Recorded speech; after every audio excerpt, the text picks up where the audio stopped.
going on? I'm looking out the tractor and it's snowing. Whiteout conditions. Okay, 6200 rear end. This is our exploratory surgery room. It's cold. I got a heater at my back. Yeah, I know. I need a heated shop like everybody says. But anyways, here we are. Synchronizers are fine.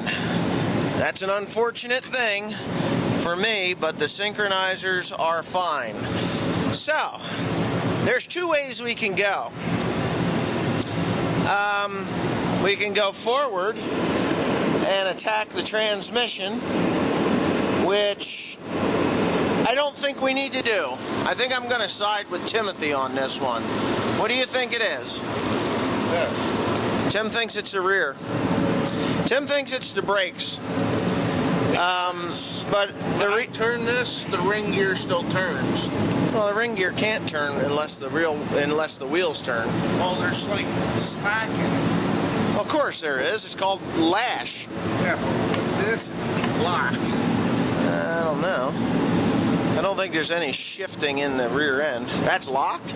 That's locked. It will not turn. That will turn. This will turn? Yeah, you see that slack? Go ahead and turn that. Yeah, it would turn.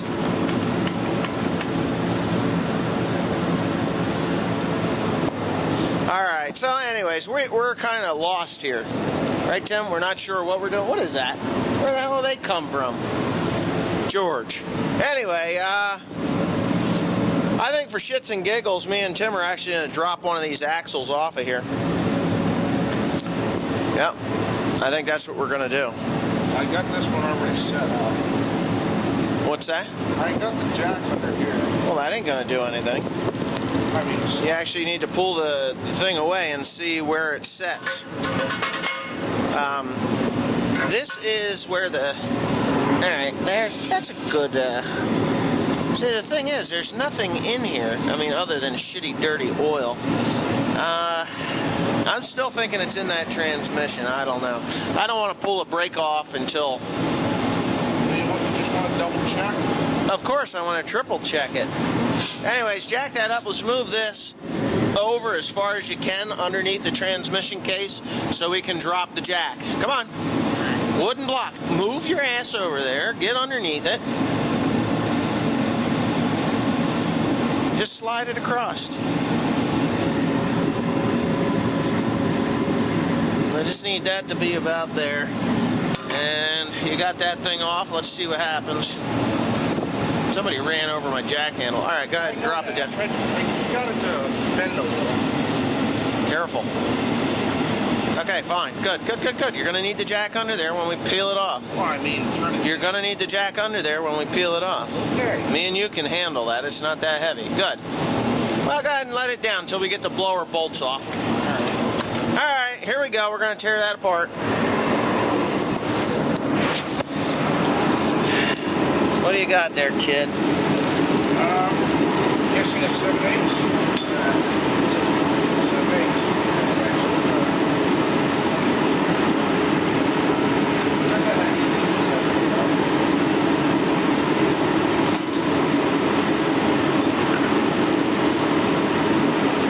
We can drop one axle.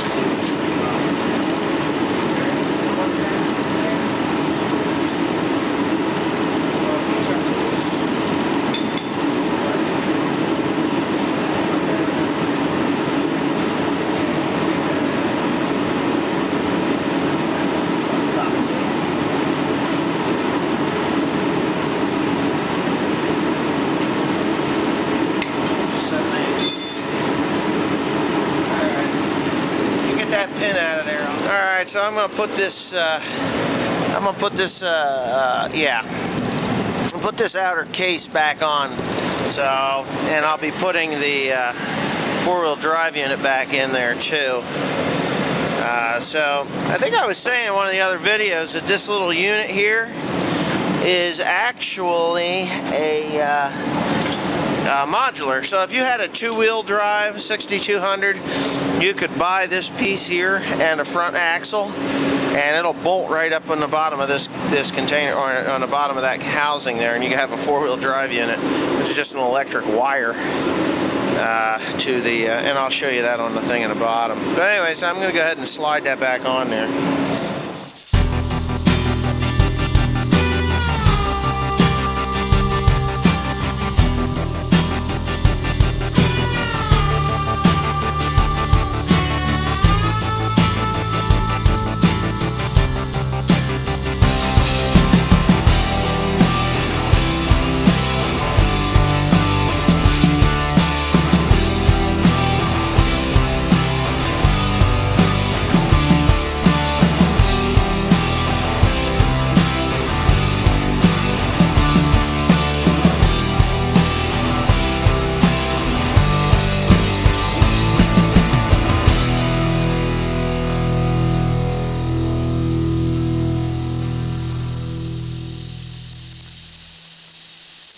Doing, Tim? Pain in my ass. Who's a pain in your ass? These freaking pins. This thing? Yeah.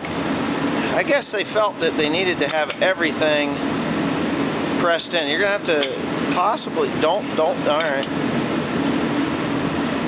Holy shit! It's right. I'm hoping that that thing comes out of there. I welded it, so if it breaks, it's my fault. Right, Tim? Is it turning in there? Yeah. Turn it back out. If that's the case, you need lubrication on that nut. Real good. No. What do you mean, no? Keep turning it. Keep turning it. Eventually, it's going to have to go.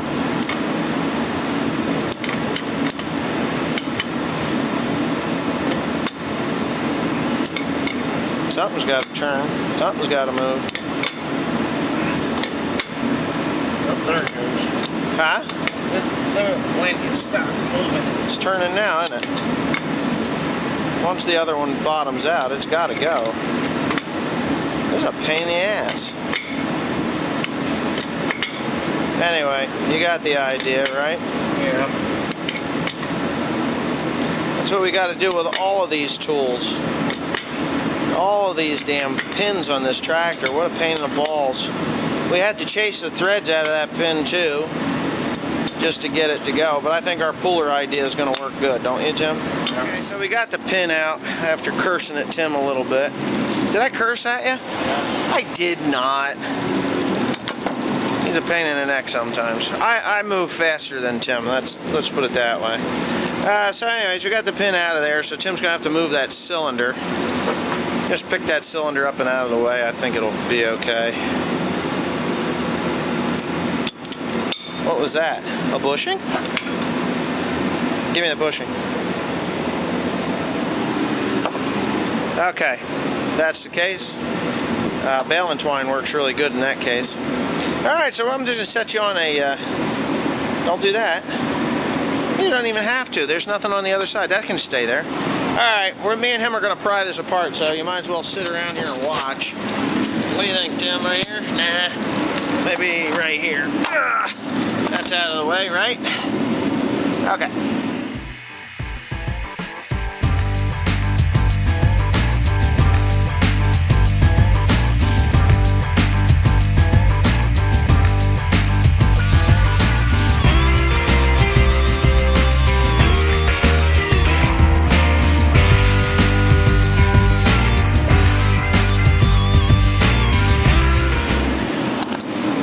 Okay, here's the deal.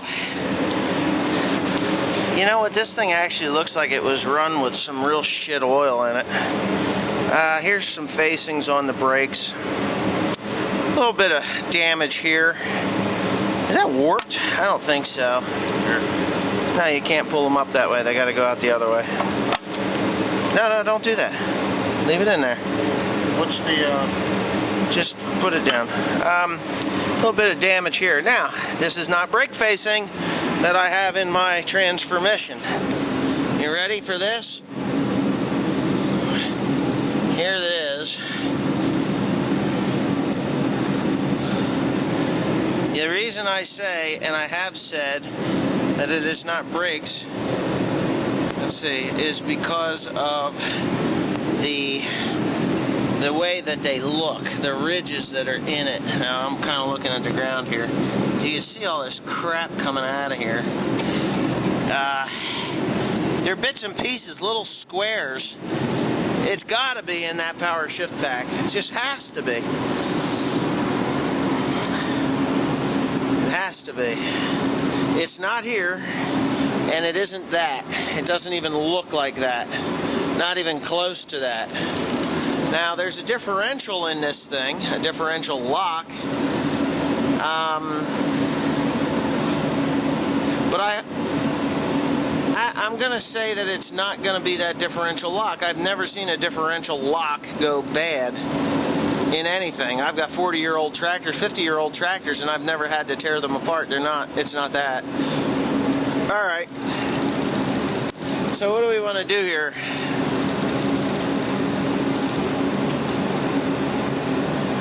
Shit. It's going to be identical on the other side as it is here. I believe that plate comes out of there. Yes, that is the brake actuator right there. Okay. So I pretty much determined that this is not a brake issue. I'm going to set that there on my lap. Now, I'll pull this brake disc out. Now, these brake discs are pretty good. Right there, you see that little cracked out piece? Well, on both sides, you see that little S that's cut in there? That is just a relief for the brakes because they heat up and cool off at different rates. So, yeah. I'm hoping I can get this in one-handed, which I can. And this is just the floating brake disc. Yeah, there you go. Okay, so I've got that in. So that's how that goes. There's no damage to anything on this tractor here at this end. I'm really just, my main concern is this crap. Now, there's just your normal metal flakes, you know, things like that. But for the most part, I've just ruled out that it is a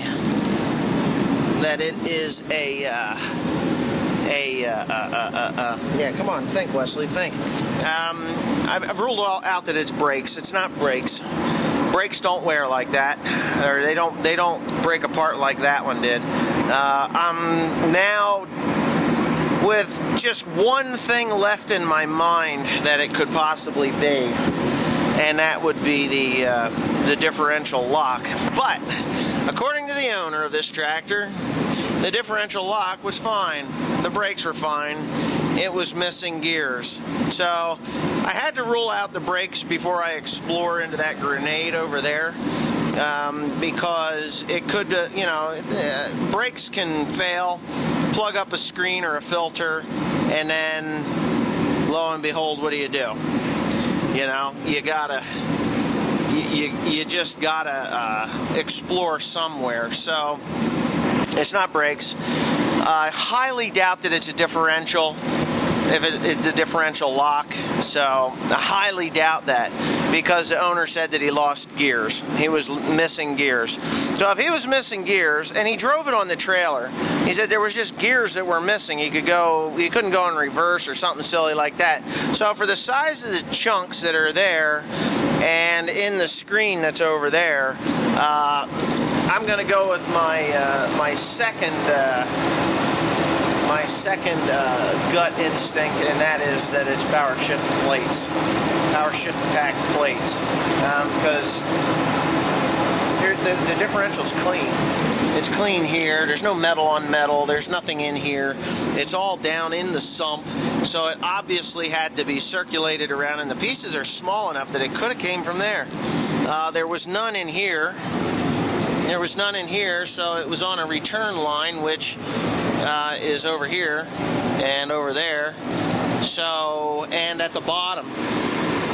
Actually, I believe that this is the return line, so it goes up and into that filter, or the suction line. Could be the suction. That's a return line. I think it's a return line. Yeah, because there's the pump. So it's got to suck from somewhere else. I'm not really sure where that is. But anyway, got all the bolts back in, sealed that up with a copper spray gasket. This here is a special kind of gasket maker. It's called 515. I think you've seen me use it before. Loctite 515. It is for metal-to-metal surfaces. And I will be doing that to this axle stub too as soon as I get that cleaned off. We're going to put that axle stub back on. And me and Timothy are actually going to slide that transmission right there all back together on here with the skid steer. And then we're going to start tearing it apart from the front back. Okay? Stay tuned. More insanity happening as we speak.